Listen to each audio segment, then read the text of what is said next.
Kim Chiu, naging emosyonal sa kanyang speech sa naganap na Siu Drama Awards 2024. Narito ang video at panoorin natin. This award is also for you.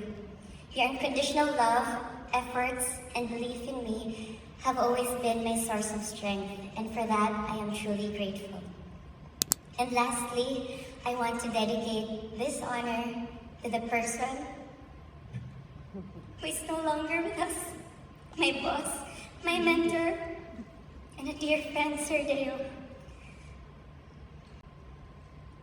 He's the one who always pushed me to be my best, and he's the one who always guided me to do the best that I can be through hard work and led with kindness.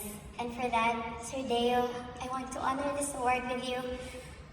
I wouldn't be standing here tonight without your trust and guidance and opportunities you gave me. Thank you so much, Sir Deo. I want to honor this award to you.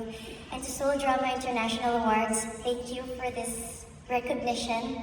This is a dream come true for me to represent ABS-CBN and my country, Philippines. Maraming salamat po. Kamsahamnida.